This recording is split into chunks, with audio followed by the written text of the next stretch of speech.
Good afternoon, and thank you for joining us. In just over an hour, a man who led police across the Midwest on a multiple-day search will appear in a Hennepin County courtroom. Overnight, we got a new mugshot of Kevin Mason, who is accused of murder. He was arrested in South St. Paul yesterday. Cece Gaines shows us how they found him. Hey there, Mason is being held at the Hennepin County Jail here this afternoon, and he actually has a court appearance in about an hour and a half at 1:30. Now, in just 2 weeks, Mason traveled nearly 600 miles from Indiana to South St. Paul, where he was arrested yesterday at a Summit Avenue apartment. Authorities say they had enough information and surveillance to get a warrant to enter. He was wanted because he allegedly murdered a man at a funeral in Minneapolis in 2021. He was on the run for 2 years after that until earlier this month when he was arrested in Indiana. A clerical error led to him being mistakenly released. Now, this afternoon, we're still working to learn how Mason got back to Minnesota amid the huge nationwide manhunt. I'll send things back over to you. New at noon, a major fine for an Ellsworth, Wisconsin creamery, after officials say it violated a wastewater discharge permit. Ellsworth Cooperative Creamery is now facing a fine of $250,000 and will also need to add pollution control equipment. The Wisconsin Attorney General says the creamery repeatedly exceeded discharge limits for nearly 5 years. A complaint says that water went into a creek and triggered a fish kill last August. Video into our newsroom just hours ago shows the moments a soldier from Wisconsin returned to American soil for the first time in months. The Defense Department says Travis King landed at a base in Texas this morning. He's accused of crossing into North Korea in July when he was supposed to be getting on a flight back to the U.S.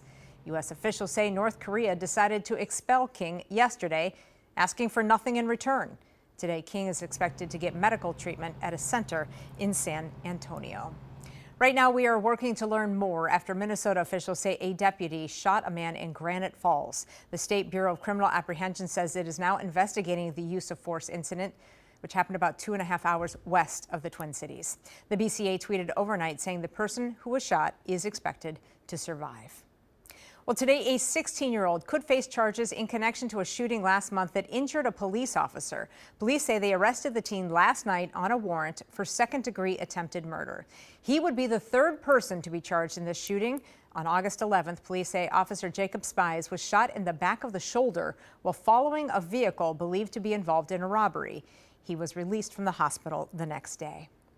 Well, today, 2 students are facing charges after being caught with loaded guns at Roseville High School. Here's what we know so far. I'm Gordon Severson. 2 students at Roseville High School were arrested this week for having loaded guns at school. According to court records, school staff found the first gun, which was reportedly stolen, on Monday morning in a 17-year-old's backpack. The second gun was found Monday afternoon on a 16-year-old. Court records show that gun had an extended magazine with 14 rounds inside. Both students have been charged, and the school district is deciding whether to expel them. Well, today, St. Paul Mayor Melvin Carter is expected to sign a smoking ban passed by the City Council. The ordinance passed through the council yesterday after weeks of debate. It bans any sort of smoking or vaping in city parks and within 25 feet of entrances to public buildings. It does allow the director of St. Paul Parks and Recreation to create designated smoking areas. The ban takes effect 30 days after Mayor Carter signs it. In just about 3 hours, a groundbreaking on a new St. Paul Elementary School. The public school will be named after Congressman Bruce Vento, known for his work to protect nature and fighting for people who are homeless and for small businesses. Vento died in 2000 of lung cancer from asbestos exposure. The new school will teach kids from pre-K through 5th grade. Turning now to weather. After days of cloudy skies, we're headed into a nice sunny afternoon. Is it going to warm up pretty soon here? Eventually, yeah. Today, temperature-wise, will be very similar to what we've been seeing over the last couple of days. A lot of upper 60s to low 70s. The big warm-up is in the forecast tomorrow. That should stretch through the upcoming weekend. Let's take a look at our radar satellite composite. You will see still a mostly cloudy sky, but we are starting to see some drier air beginning to work its way in from the west. That should help to clear us out totally later this afternoon. In the meantime, Daytime, still a couple of peaks from the cloud deck right now. Peaks of sunshine, I should say. Just shy of 70 this noon hour. The wind is starting to kick up. South wind between 10 and 15 miles per hour. That wind will continue to stay from the south through the next few days, helping to warm us up. This is a look at the next 12 hours and notice a clearing trend as we head deeper into the day, especially late this afternoon into the early evening hours. We're going to top things off in the lower 70s. A string of 80s in the forecast beginning this upcoming weekend. We'll talk more about that in detail coming up, Rena. All right, thank you, Ben. Well, the rest of today, tomorrow, and Saturday, that is the timeline for Congress to come up with some sort of spending deal to avoid a government shutdown. Still, we aren't seeing a lot of signs of compromise. The White House now calling on House Republicans to back a temporary spending bill from the Senate. They will need a lot of Republicans, though, to change their mind before it gets to the president's desk.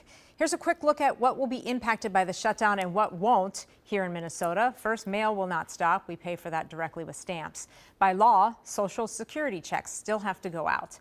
SNAP benefits would be funded for a few weeks, but 105,000 Minnesota mothers and kids who get food benefits from WIC could lose those benefits pretty quickly. Minnesota is also home to 17,000 federal employees whose paychecks would, in fact, be impacted. And rhetoric in the 2024 race for president heating up even before the primary election. Today, President Biden is expected to address threats to democracy in a speech in Arizona. Sources say much of that will be related to former President Donald Trump. The president has accused the Republican primary frontrunner of trying to destroy American institutions. Yesterday, Joe Biden came to Michigan to pose for photos at the picket line. But it's his policies that send Michigan auto workers to the unemployment line.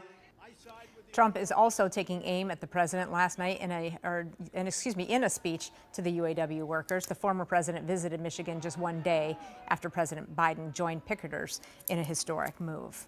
It is a tough day for Harry Potter fans. Just hours ago, we learned the actor who played Dumbledore in 6 of the 8 movies has died. A statement from the family of actor Michael Gambon says that he died after getting pneumonia. His family says he died peacefully in a hospital with his wife and son at his side. Gambon is known for more than 5 decades of work in TV and movies. Sir Michael Gambon was 82 years old.